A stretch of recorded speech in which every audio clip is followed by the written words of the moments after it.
This episode of The Matt Ferret Show is brought to you by the Brickhouse Agency. Brickhouse is a boutique independent health insurance agency that focuses on finding the right Medicare coverage for folks across the country.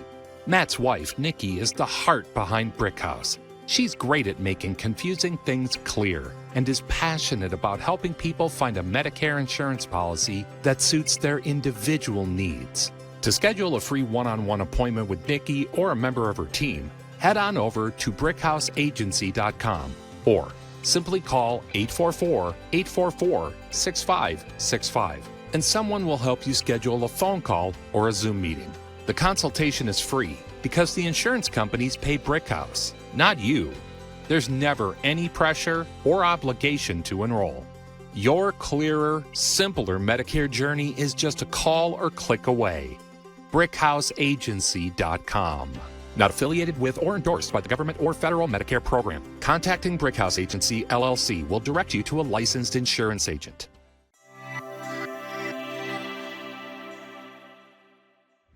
Welcome to The Matt Ferret Show. Practical conversations to help you thrive in midlife, retirement, and beyond. I'm Matt Ferret, author of books and courses on Medicare and Social Security, and a former healthcare executive with decades of insider experience. I use that experience to help people make clearer, smarter decisions about health, wealth, lifestyle, and caregiving. Each week, I sit down with experts, insiders, and fascinating people to explore what it really takes to thrive, finding purpose, building stronger relationships, and creating a sense of meaning and community in the second half of life. Together, we'll light the path towards your wealth, wisdom, and wellness. Welcome to the conversation. Hi, everybody. Welcome to the show. My guest today is George Jerjian. He's a mindset mentor to retirees, and he also spends a lot of time helping people find a new beginning. On top of that, he's a 3-time author on this very topic. George, welcome to the show. Great to be with you, Matt. Tell everybody what you do. I mean, I just kind of told them, but in your own words, what you do and how long you've been doing it and how you help people. I help retirees to find a new beginning. And why is that the case? Because retirement is not what it's supposed to be. It's a dangerous place to be for retirees, particularly those who think that they've nailed it by having their financial plans all worked out tidily. Because it's not about the money. It's about your life. And drifting into oblivion is a very dangerous thing to do when you've got another 25 years potentially ahead of you. And no one tells us this. You know, it's true. Everybody talks about 401ks and IRAs and pensions and Medicare and Social Security and the timing, and it's all money-based. Is it a gauntlet, I guess, is what you're talking about, does that ring true for everyone, regardless of whether or not they have 2 pennies to rub together or, 2 billion pennies to rub together? Do people find themselves at the same point no matter how much they've got or they don't have? That's a tough question because the automatic thing is to say yes. But there are people who get on with their lives unknowingly. In other words, they've got the right attitude. They realize that retirement isn't what it was meant to be, and they enjoy doing what they do, and by default, they get it right. They're living their lives with meaning. And so, don't get me wrong, the money is important. It's energy. Of course it's important, and we need it. But when the focus is overly on the money, we're missing a trick here. And the thing is our lives are very important. We don't realize this until we have a rendezvous with death, which I had. And so when you have a rendezvous with death, you suddenly realize that time is crucial. In fact, I'd go as far as to say that every single day is a new life. It's a new beginning. Because we're not guaranteed to get up in the morning tomorrow. In fact, some of us may not make it to the end of the day. Statistically, though, most of us will. And it's, what kind of life do you want to be leading? Now, if you're set financially, that's kind of like a false sense of security, because things can go wrong. And when things go wrong and you've been retired for 10 years, you can't exactly go back into the workforce. So you're a dead man walking. It's simple. So recognize that whatever money you've put aside is good. You haven't wasted your time. But recognize that whatever time you have left is precious. What do you want to do with that time? Who do you want to become? Do you find people get there from a percentage standpoint? Do people get their financial affairs in order and quote unquote retire, and then naturally move into this meaning and purpose and kind of the okay, now what? Versus the percentage of people that actually do the finances and then prepare to retire or prepare to do something more meaningful or more purposeful in retirement. What's the split in your experience? I think the split is the vast majority of people don't know. And they don't know not because they're stupid. They don't know because they've got no idea what they're walking into. Retirement is a different country. Who you are, or rather who you were, is of no significance going forward. In other words, apart from you, nobody cares. And I'm being brutal, but to get to the point, all the certificates you have in your office at home, all the cups and the things you've won, that's history. That's not who you are now. You've been stripped of who you were. And if you don't make a cognitive decision, even a spiritual decision as to who you want to be in this next chapter of your life, and by the way, this isn't medicine. This is supposed to be the best part of our lives, if only we believe it. We know from Cicero that old age is the crown of life. It's supposed to be the best part of our lives. But unfortunately, in the culture that we live in, age means decrepitude. It means you're a has-been. You're over. Time out. Sayonara. Yeah, it's kind of the only ism that's still allowed in Western society is ageism. Absolutely. And it's rampant. And I catch myself doing it. We all are, because that's how we've been programmed. So what we need above everything else, right, is a mindset change.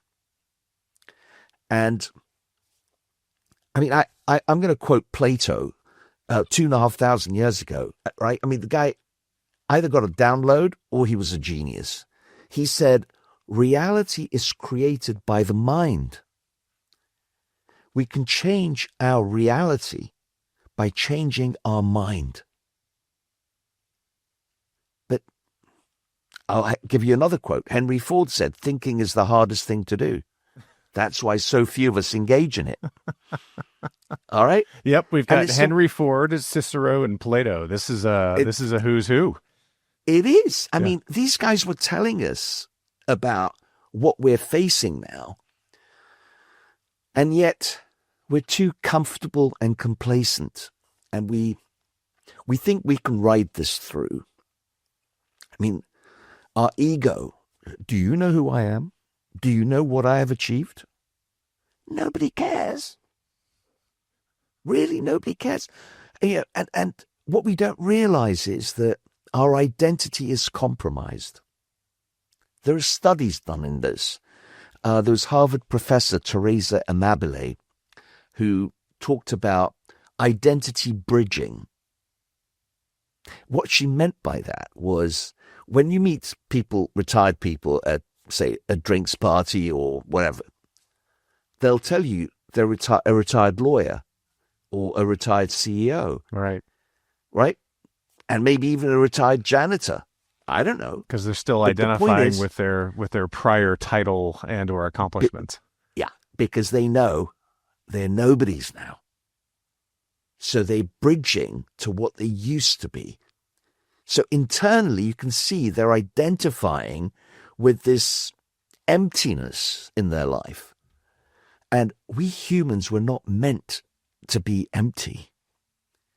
So in retirement, and I was semi-retired for 9 years, so I know. Yeah, I was going to say you got to get to the how did you get here piece. We're going to get to that very soon, I hope.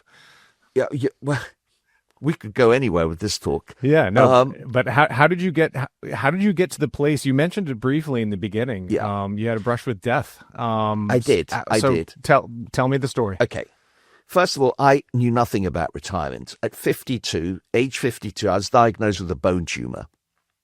And the oncologist said bone tumors are generally 98% of cases of bone tumor is secondary cancer, which means it's spread throughout your body. So he gave me 6 months. Talk about a punch in the face. And my reaction, I laughed it off. I said, it's not happening to me. It's happening to him. You just disassociated yourself. You disassociate. Wow. You know, I mean, we have ways of deluding ourselves. We're very good at that.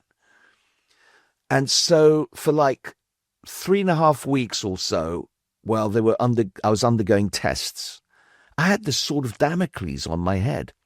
The guy said 98%. 3.5 weeks later, I discovered I belonged to the 2% club. Mine was benign, localized, highly aggressive, required 2 operations. So my death sentence was commuted to 6 months recuperation and learning how to walk again. And so I took a philosophy class and, online, and I had a lot of time to think. And I realized I'm semi-retiring. I'm shutting things down. I want to reassess my life. Time is suddenly the really important factor in the equation here, not money. And again, I repeat, money's important. Don't get me wrong. But money, there's a possibility of making money again. There's no possibility of getting time back. That's the difference. Now, so you kind of have to balance the two. And so I semi-retired. I got rid of anything that was in my life that was not worth the hassle. And I semi-retired for 9 years. I drifted slowly into oblivion. I was unhappy, unfulfilled. Okay. Waiting for other people. It just got so miserable that after 9 years, I decided I had to take action. Yeah, hold on. Break that down just for a second. So you're humming along in life. Age 52, cancer diagnosis, reassessment, right? Thank God you're here. It was benign. Well, it was aggressive, so it wasn't benign, but you got it solved. You're in the lucky 2%. Right. Now, I would imagine some people listening or watching would say, new lease on life. And, you would appreciate every day you woke up, right? The old saying, nobody should ever be waking up on the wrong side of the bed. You woke up. Some people didn't. It's a good day automatically, right? Why is it that you semi-retired, in other words, you put time before money or some semblance of that. Why do you think you went into some sort of drifting? I'll use the word depression. You didn't. Why did you drift for 9 years? Or was it you wanted to find meaning? If time was so important and you realized that getting cancer at age 52, why do you think you drifted for 9 years? What were you trying to figure out? Okay. I didn't know that you could reinvent yourself. I was in a box of 52, early retirement. what do? Everybody retires, and what happens? I'm no genius. I just followed. I did what I thought was the right thing.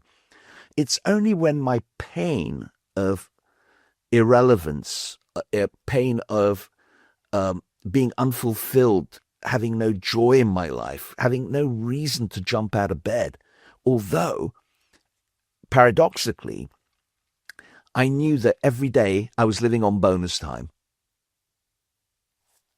Right? Yep. I mean, I'd just been given a new lease of life, so I know every day. But at the same time, I didn't have the capacity, the knowledge to break free out of the imprisonment of this diktat that after a certain age, you're now into the retirement phase. I just happened to be earlier. And what do? And listen, I'm no genius. I'm a slow learner. It took me a while to wake up. And I would say that it wasn't even intelligence. It was misery that got me to say, I need to tear up this rule book. I need to do something different. I need to find out what I'm supposed to be doing with my life. And that's where I got involved in finding this retreat where it was a spiritual retreat, a 30-day silent retreat. Oh, I've heard of those. To go deep within, because I knew the answer did not lie outside of me. It was within, as it is for all of us and each of us. So to your audience, I would say, don't look for the answer outside of you. There's no genius out there who's going to tell you how to lead your life. Only you have the answer if you can spend the time to drill down and excavate under the crap that we've built up over our lives and the lies that we lie to ourselves just to get on. So it's about finding not just your purpose, but finding your higher self, who you are and who you want to be going out before the lights go out. So when you went through 9 years of semi-retirement, but knowing that you needed to do some work, or not knowing you didn't need to do some work, but then coming to that conclusion, what was your aha moment? What was before you went on a 30-day, what was it called, a 30-day? 30-day silent retreat. I can't imagine not talking for 30 days, much less 30. You'll have to tell us a little bit how that went. But either which way, that seems like that's I'll use the word extreme. I don't mean that in its typical sense. You must have gotten to a point where you're like, I think I've got it, but I really know I need some help, and this is one of the answers I got. What was your moment that you were like, gosh darn it, it's been 9 years or 8.5 years, and this is the level at which I need to go through in my life to help answer this question for me? What was your moment of just maybe exasperation or realization that made you go, I have to go do something? And maybe for some people it's a 30-day retreat, and maybe for others it's different. What was that time when your brain where you're like, man, I got to get this solved? I think there's one word: despair. When you reach the point of despair, I knew the remedy was something that would demand a great deal out of me. And I was brought up a Catholic. I went to Catholic school, and at some point in my growing up, I even wanted to be a priest until I realized that I liked girls too much, and sex was going to feature very high in my life, so that wasn't going to work. But there was a part of me that wanted some strong spirituality. I needed some spiritual anchor, and I wanted to go deep inside. And I'd always heard about this 30-day silent retreat, but I thought, nah, I like talking too much, and this isn't going to work. But there was a part of me that wanted that challenge. something. I needed a breakthrough, and I wasn't going to get it by, going sort of to fortnightly or weekly therapy sessions. It had to be something deep. And I knew nobody out there was going to tell me what I needed to do. Only I could find that out, but I had to go on what I call an inside adventure or an inventure. But despair was what drove me to that. That is interesting, because if anybody listening or watching is not yet retired or semi-retired, I don't know. Despair is a sad word. If you're looking from the outside in, if you have the financial means to retire or semi-retire at age 52, that's the whole FIRE movement, right? Financial independence, retire early, has been pushing for 15 years to do just that, which is earn enough, save 80% of your paycheck, and then get out of the rat race early. And what you're saying is you went into this and you were in despair, not this pleasure that I think everybody imagines of retiring before 65 or 70, of just bliss. Do you think that's more common or less common? I think it's much more common than people will admit. There's don't forget, to actually admit that your retirement sucks is a huge leap. Yeah, right. Because everybody else who's still working is looking at you with jealousy and can't wait to get there. But just one more year or just a couple more $1,000 in the retirement plan. I'm telling you, if you lie to yourself long enough, you believe the lie. And then the ego comes in. Now, here's the thing, though. What nobody tells you is the minute you retire, your identity is compromised. So let me lay it out as to how this works. Please. As soon as your identity is compromised, right, it's not just your friends who turn or don't give you as much time as before. Your own family, your own partner. Why? Not because they're bad people, but because now you've chosen to be a nobody. And at home, you think, well, I've paid the mortgage here for the last 30 years. I think I have a say. Oh, really? No, you don't. Your partner has a say. Suddenly now you think you can fix things in the house. That's not going to work.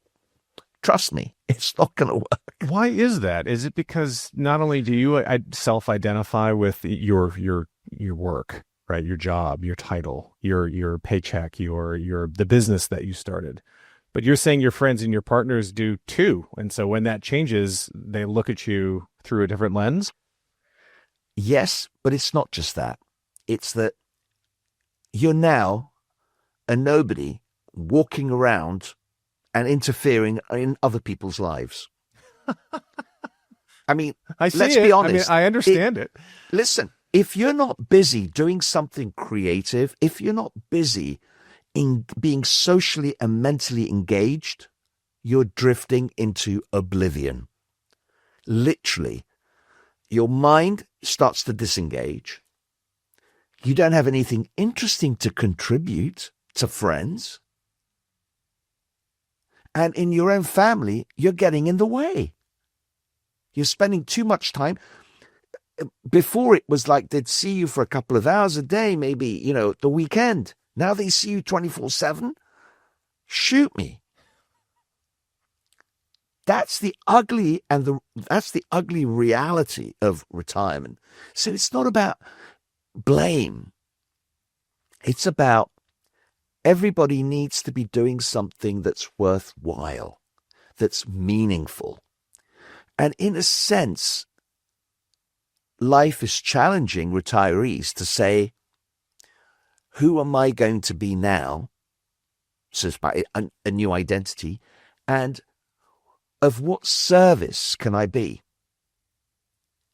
Without comparing who you were before and your paycheck. Because whatever you're going to do now, and I'm not saying that you can't make more, because it's not about making. It's about being. Who are you going to be in this next chapter of your life? And to do that, you need to go on an inward journey. Now, I'm not saying you have to do a 30-day silent retreat. I'll spare you that. I still don't think I could do it, even if I needed it. I don't know that I could do it. But so thank goodness. But where do you start? Yeah, where to start and when to start? I mean, I assume you're going to say start it before you retire, but for, in your instance, you had cancer and you almost died, and it was forced upon you in some sense of the word. So is the best time is quote unquote now, or is it years ahead, months ahead, or give yourself 6 months after you retire and then go on this journey? I would say that there's many ways you can do this, but there's no harm in starting early, because it takes time to make that transition. And so, remember, it's about finding who you want to be in the next chapter.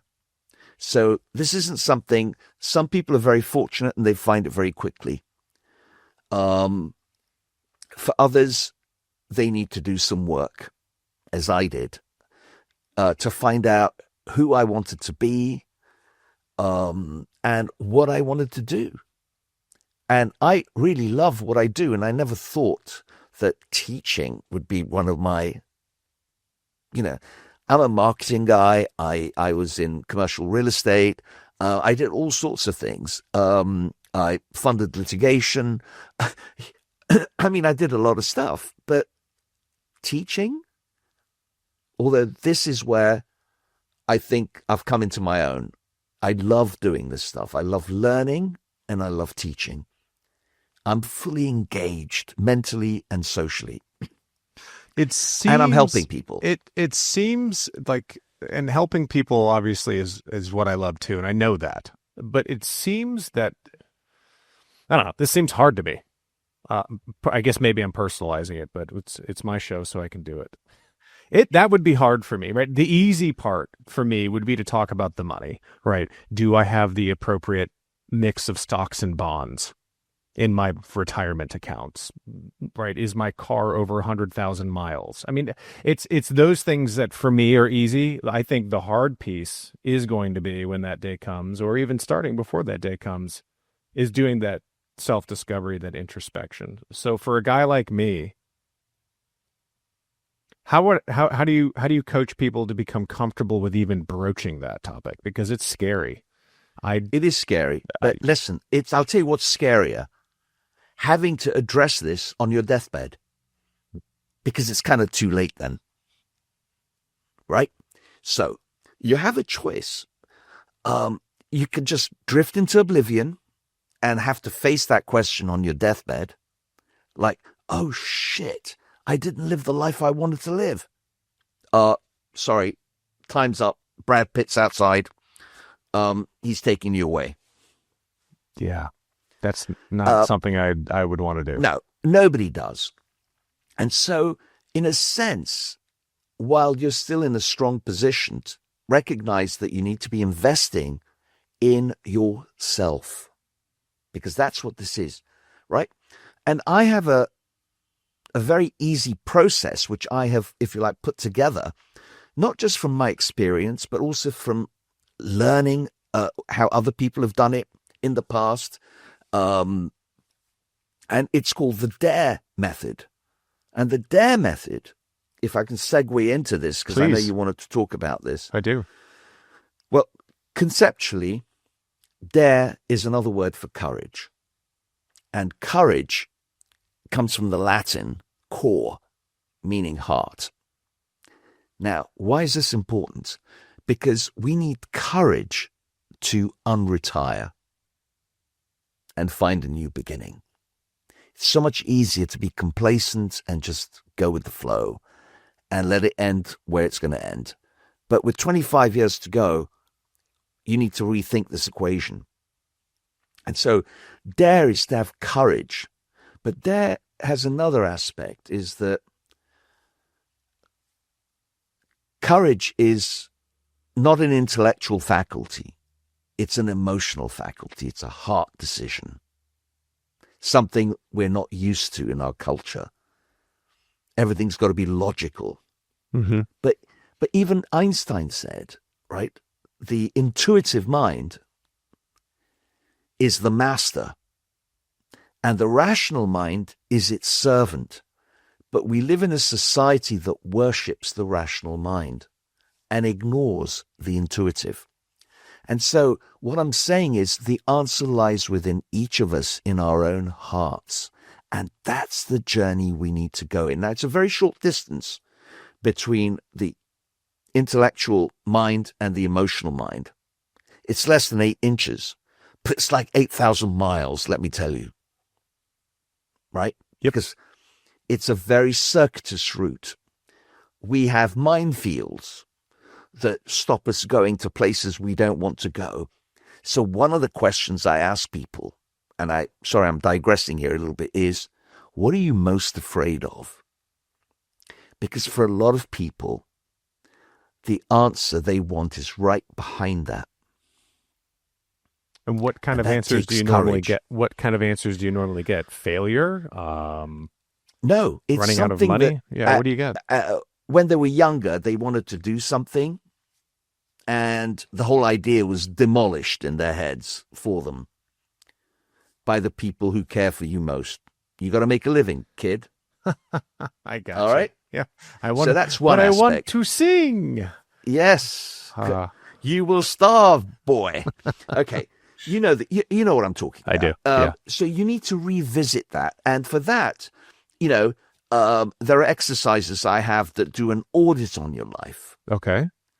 which is what part of the sort of spiritual retreat was all about, which I've kind of brought some of those exercises into this. But so DARE is the method, and DARE is also an acronym for discover, assimilate, rewire, and expand. D, discover, is about discovering what retirement is and what it's not. A is to assimilate new information about how our mind works, particularly our subconscious mind, which works very differently to the conscious mind. And we don't have time to go into it, but essentially it's about understand. Once you understand how your mind actually works, it changes the whole way you look at things. The next word, R, is to rewire. Mm. How do you rewire your mind? How do you rewire the inner dialogue that's always in the background there? You're too old to start. You can't take the risks now.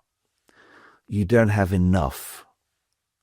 And all the fears start being played, right? Oh, yeah.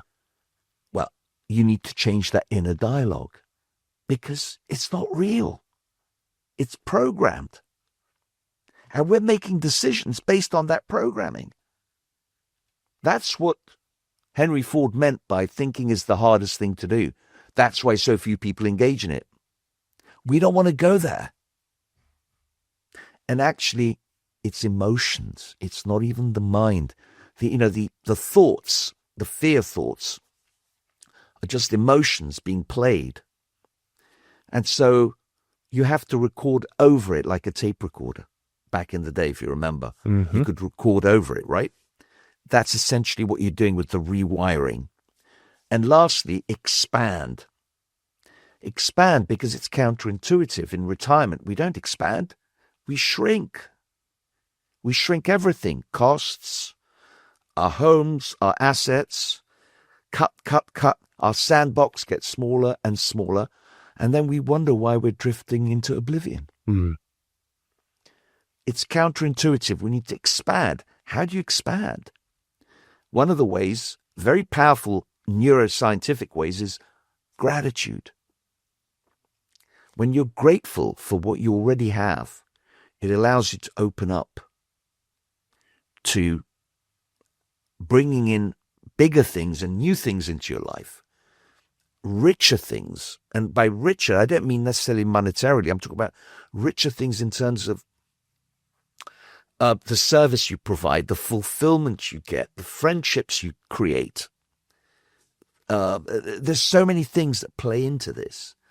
And, I've even studied the German philosopher Martin Heidegger, who said that thinking and thanking are not just linguistically connected. They come from the same Proto-German root, but they're neurologically connected. Mm-hmm. When you're thankful, it opens up so many doors for you because people love you. Because you're grateful for things, right? People love people who are grateful. Nobody likes people who are sort of discontented all the time and miserable. Right. So so that's the DARE method in essence. Yeah, and I want you to walk me through it if you don't mind. Obviously, no. we don't have time Sure. for you to take me through an entire session. But isn't it, before we do it, isn't it easier though to make a bucket list, or to go travel, or play with the grandkids, or I don't know, get a job at the local hardware store?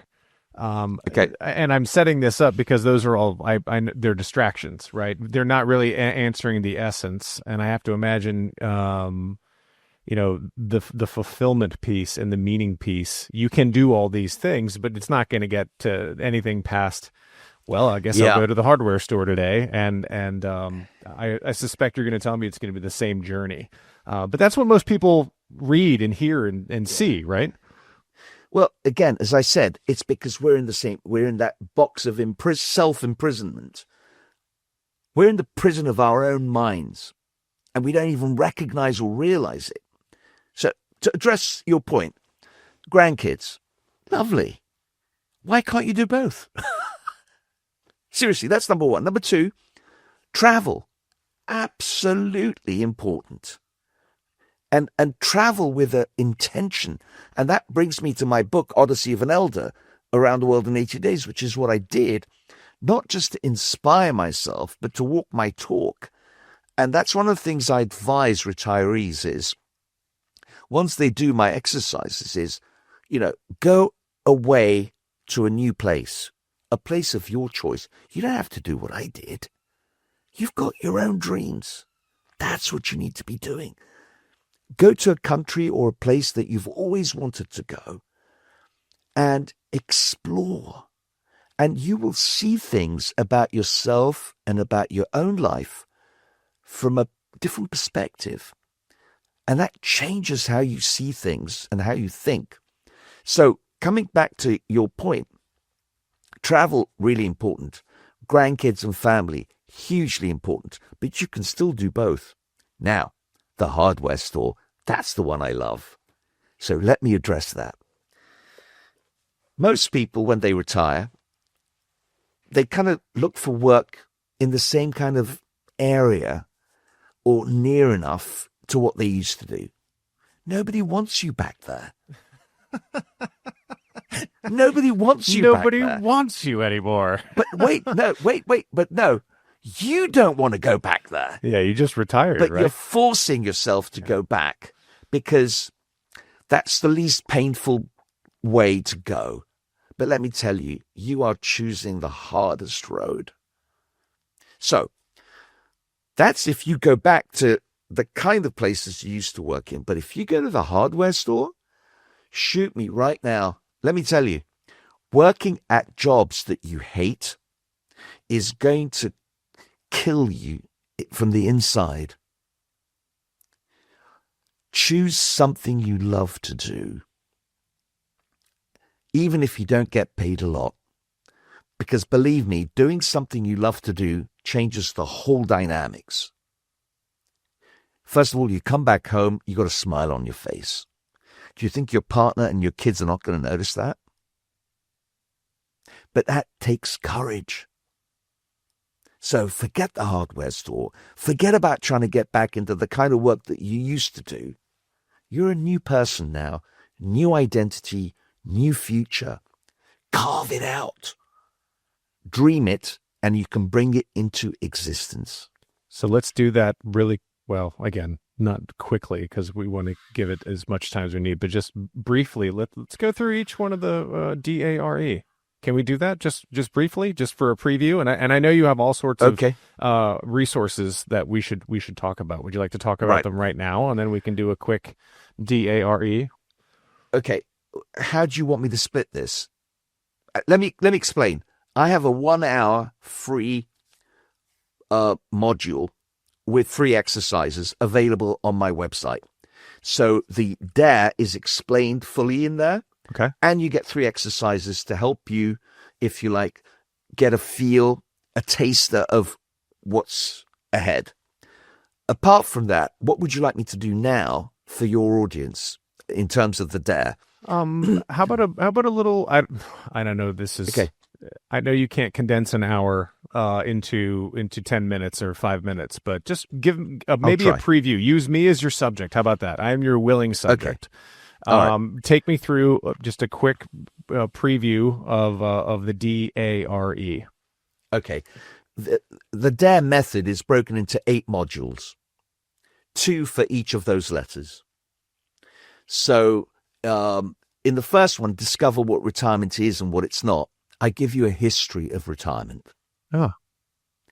And it's important to know the history because otherwise you're living in a vacuum. You don't know where you're coming or going. If you understand who created retirement, why they created it, right? And I go back to Caesar Augustus. He created it for the Imperial Roman army to make sure no one assassinated him like they assassinated his uncle, Julius Caesar, right? Yeah. And he got their loyalty because they all were looked after in retirement. And he put in 600,000 sesterces of his own family's money, which was a huge amount of money.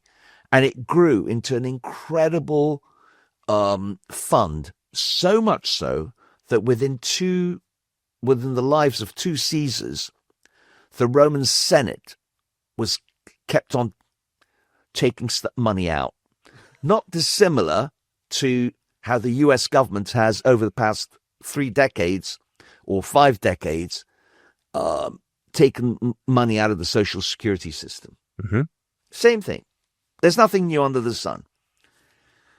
My point is that retirement, the history of it, when you understand it, it makes you realize that it's just the house of cards.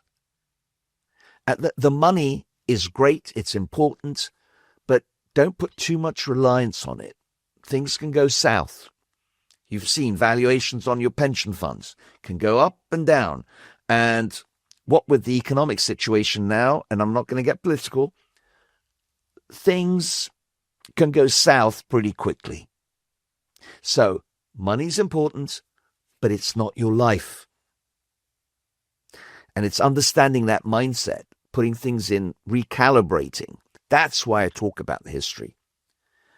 And there's a history about how all the defined benefit pension funds in corporations were literally suctioned off. Companies were going bust. Yeah. They all had to put their fingers into the pension funds. Mm-hmm. And now the pension funds are unfunded. And now not unfunded. They're in huge debts by billions. Mm-hmm. So the history is important because you it clears any foggy illusions you may have about how other people are going to look after you. No, they're not. You need to look after yourself, but in a good way, not in a negative way. So that's D. And there's exercises with each of these 8 modules. So the first ones will have doing an audit on your life. Mm. That's hugely important because I did an audit on my life, and I chose to look at the houses I'd lived in and all the good things that happened in those houses and all the not so good things.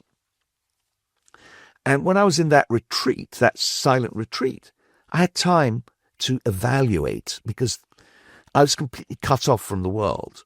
I was focused on my journey. And what I discovered was that none of the good things would have happened in my life without the preceding crises.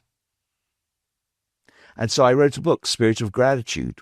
Crises are opportunities. Now, why is that important? You'd think it's obvious, but it's not. It wasn't to me. We need to be grateful for the bad things that happen to our lives, because it opens us up to new opportunities, right? And in a sense, retirement is a crisis in the true sense of the word. It's a turning point. It's a pivot. And for most of us, we hate the idea. That's why people don't want to retire if they can help it. But it's something that you have to go through. And there's a lot of benefits. And so I'm digressing a little bit here, but the point I'm making is that my Spirit of Gratitude journey was being grateful for the challenge that we now face in retirement. And so you want to look at it from that way. You don't want to go kicking and screaming into this place. You want to go recognizing that it's going to be arduous, it's going to be challenging, but in a good way. You're going to grow through this, right? Instead of staying where you are, which is comfortable, right? It's almost like in adolescence, you want to stay at school because you don't want to go out into the world. How's that work? Right? Right. Although when we're younger, we want to get out into the world, but that's another story. Yeah. I was going to say, equate this. Is there another time in people's lives that you can equate this to? I mean, if it's, think about what many people have already been through: marriage, divorce, remarriage, children, death, sickness, new careers, new jobs, big promotions, getting fired. I mean, there's a lot by this stage. That's exactly my point. Yeah. Matt, that's exactly my point, is that we've already been through many of these iterations. And each time, it's a bad outcome. But take out a few years out, you look back, and it was the best thing that could have happened to you, because you wouldn't have found the new thing that you're into, that you love, or whatever. And so my point is that retirement is a rite of passage, probably more crucial than the in-between stuff. But in adolescence, we take a gap year. And, well, not all of us. I didn't, but... I didn't either. But it kids, sounded great. It sounded great, and people did it. And in fact, I think the young people who take gap years develop much more quickly and they get a new perspective on life. Not just on the life outside, but on their own inner feelings about things. And it opens them up. Because it's a rite of passage. Whereas in old age, when you stop work, we have no rite of passage in our culture. And in a sense, I introduced this gap year for elders because it's a way of integrating that there's closure to the working life that we had before. But it's not the end. It's a new chapter that's going to take us for the next 25 years. Don't you want to invest in yourself to prepare you for this next stage that you're going to go on? Right? It's daunting to do it on your own. But when you've got somebody holding your hand and helping you make that move, it's just so much easier. Oh, I love that. A gap year in retirement. Think of all the things you could do. You don't even have to, now my brain's going a little crazy with this. If I just had a gap year between work and retirement that I didn't feel like I had the responsibility to immediately be productive or immediately do something new or immediately start volunteering or immediately starting to see my kids more. But I've got a year to figure it out, and just giving myself or having someone give me permission to give myself a year, a gap year. Okay. Well, here's the thing. I love that. First of all, it doesn't have to be a whole year. Let's just put it out there. I want a whole year, but okay, I hear what you're saying. I'll take a year. If you want to, that's fine. But what I'm trying to say is that we all have older parents that we need to look after, but these are all negotiable. Don't use other people as an excuse not to take responsibility for your life going forward. So easy to do, George. So you just said that. If you've We got all parents, do it. You've got parents you got to take care of, or grandkids that need. There's so many ways to not do this and distract yourself. Absolutely. And be aware these are excuses we make to ourselves. Yeah. Before I went on my 80 days around the world trip, I have a 90-plus-year-old mum who has dementia, full onset of dementia. And I was nervous about going because if she died, what am I? I'd have to cut my trip. Things can go wrong. You wouldn't be there I in came her back. last moments. Yeah, I mean I was going to miss that. Yep. Right. Yep. And those are genuine fears that I had. I came back. She's still here. Could it have gone otherwise? Yes. But what I'm saying is that we put such little value on our own lives by making excuses, right? And the excuses is that we actually believe the excuses because it sounds like, yeah, that sounds right. But your life is incredibly valuable. And, if you want to use the Christian adage, love your, was it, yeah, love your neighbor as thyself. Yeah. Love your neighbor. Thank you. That's the one I was looking for. Love your neighbor as yourself. Mike, I actually turned that on its head. How can you love your neighbor if you don't love yourself first? It's an equation. It doesn't say love your neighbor, period. It says love your neighbor as yourself. But I have a rationale as to why that's happened. Our consumer society, advertising, makes us always feel that makes us discontented with what we have. So that we can go and buy whatever it is that we're going to buy. And it's slow drip feeding poison. We always feel inadequate. We don't feel worthy. Think about it. That's why we don't love ourselves. I'm not handsome enough. I'm not good looking enough. Is my bum big or whatever it is that you want to do I have the right education? I'm not smart enough. Yes. Yeah. I don't have enough money. I don't have, there's so many reasons why we don't love ourselves, right? And if we're in that emotional state of not loving ourselves, we can't genuinely love our neighbor. As simple as that. So if you actually want to lead a good life, a Christian life, or whatever it is that you follow, you need to love yourself first. That's a prerequisite. It's almost a no-brainer. And what you're equating that to is allowing yourself that gap year. Correct. And allowing because you deserve yourself, it. Because you deserve it. You've earned it. And allowing yourself to actually go beyond the checklist or the bucket list. Correct. Or now I'm retired, I have more time to do this. It's allowing yourself and loving yourself enough to allow you to give yourself that time away from everyone, everything. I mean, heck, you went to a silent retreat. I mean, you talk about extreme, right? You did. Yeah. You literally went away and didn't talk for 30 days. But allowing yourself to do that, to love yourself enough to do that. That's an interesting way of thinking about that. But I'd add something else to this is that we deserve, if we don't take that gap year immediately after our retirement, right, from our work, and we postpone it, you'll never do it. Something's going to come up and you're not going to be able to do it from that point on. I was 69 when I did my trip. I was able to get insurance to do my round the world trip.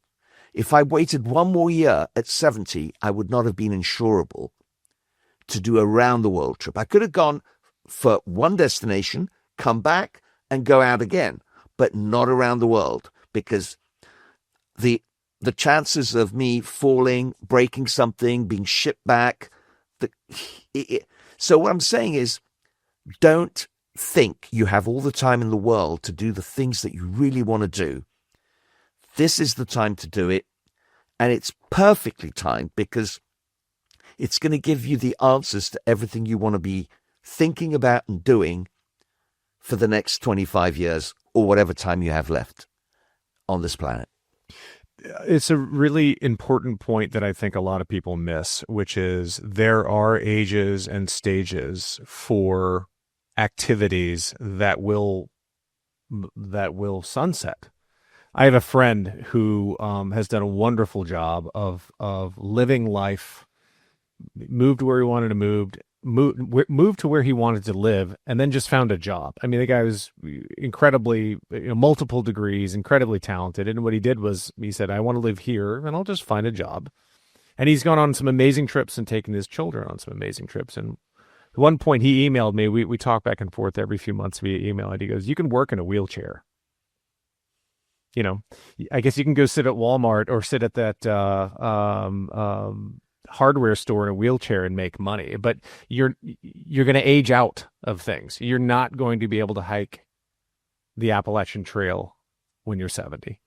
Correct. So if that's what you want to do, you want to hike the Appalachian Trail, or you want to do a grand tour of the world, there's a limited amount of time to do that. And if you don't think about what you want to do and the purpose, it will pass you by, and you'll wake up and realize you'll be 70 and go, yeah, I can't I physically can't do this anymore. Yeah. Or your kids won't let you. There's all possibilities. I'd just like to finish off with one thing about why a gap year and travel is so important. Yes, and please. as I said, you don't have to go around the world. You can just choose one place, and you don't even have to leave your country. You can choose where you want to go.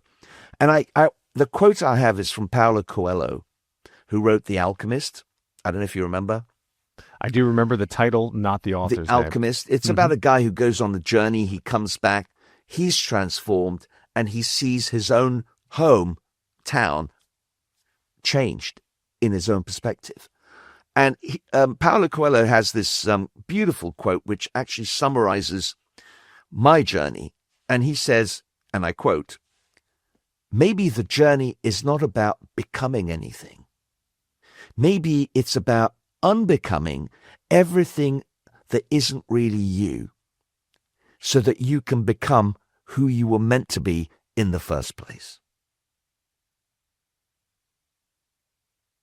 Well, thank you for sharing that. That hit me pretty hard. That's a great quote. I think it's just that hit me. I mean, that's also one of the reasons why I did do what I did, traveling around in 80 days, because that was a book I read as a kid, the Jules Verne book, and I fell in love with it, and I wanted to do that, but life got in the way. Yeah. So I was fortunate enough to be able to have the chance to actually do it as my gap year. 80 days. Gap year, the DARE method. How do we find you on the internet or in this world? You mentioned your website, and you mentioned there's some free things there. Tell me how I can find you and your books, share that, please. Okay. My website is georgejerjian.com, and my social media is George Jerjian or Retirement Rebellion. I'm not sure. It's just George Jerjian or Retirement Rebellion. You'll be able to access Instagram, YouTube, LinkedIn, Twitter, whatever. Anyway, it's all there, and there's a free course for you, so that you get a taster of what you can learn from this next stage in life, which I hope will help you. And I'll have all those links on the show page in the show notes as well, just in case anybody forgets it. Yep. Appreciate it. Tell me what type of courses, how many are there, and what topics, and just give me a quick preview if you don't mind. Okay, I have my free taster course, which is 1 hour. I have a pre-recorded digital course for 8 weeks, and it's strip-fed each week with exercises, but it's all pre-recorded. I think it's, if memory serves, about $298. And then there's the live 8-week course with me for 90 minutes each week for 8 weeks, which is just under $3,000. And lastly, it's not on yet, but that's something I'm hoping to do next year, is to do a retreat, a 1-week retreat with 12 people. So intimate, in the UK in the first instance, but then we'll choose different locations each year, or maybe more. We'll Good luck see with how it that. goes. I have to think there's more than 12 people that would be interested in that for sure. Yeah. Yeah. George, this has been a real pleasure, and I'm going to stop this recording and have a little bit to think about myself. I really appreciate the time you spent with me. My pleasure, Matt. It's been fun for me. Thank you. Thank you. Thanks for joining me on The Matt Ferret Show. If you enjoyed today's conversation, please share it with a friend and subscribe on Apple, Spotify, and YouTube. If you're on Apple or Spotify, a quick rating or review really helps more people discover the show. For more resources, visit themattferretshow.com and sign up for the Matt Ferret newsletter. And if you or someone you care for needs Medicare guidance, book a no-obligation consultation at brickhouseagency.com. Helping people make smarter choices as they age is my passion. This show is here to light the path towards your wealth, wisdom, and wellness. Thanks for being a part of the conversation.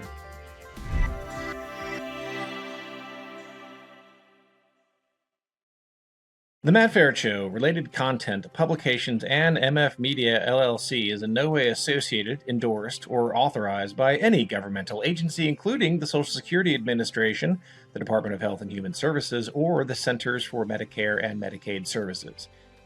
The Matt Ferret Show is in no way associated with, authorized, approved, endorsed, nor in any way affiliated with any company, trademark names, or other marks mentioned or referenced in or on The Matt Ferret Show. Any such mention is for purpose of reference only. Any advice, generalized statistics, or opinions expressed are strictly those of the host and guests of The Matt Ferret Show. Although every effort has been made to ensure the contents of The Matt Ferret Show and related content are correct and complete, laws and regulations change quickly and often. The ideas and opinions expressed on The Matt Ferret Show aren't meant to replace the sage advice of healthcare, insurance, financial planning, accounting, or legal professionals. You are responsible for your financial decisions. It is your sole responsibility to independently evaluate the accuracy, correctness, or completeness of the content, services, and products of, and associated with, The Matt Ferret Show, MF Media LLC, and any related content or publications. The thoughts and opinions expressed on The Matt Ferret Show are those of the host and The Matt Ferret Show guests only, and are not the thoughts and opinions of any current or former employer of the host or guests of The Matt Ferret Show, nor is The Matt Ferret Show made by, on behalf of, or endorsed or approved by any current or former employer of the host or guests of The Matt Ferret Show.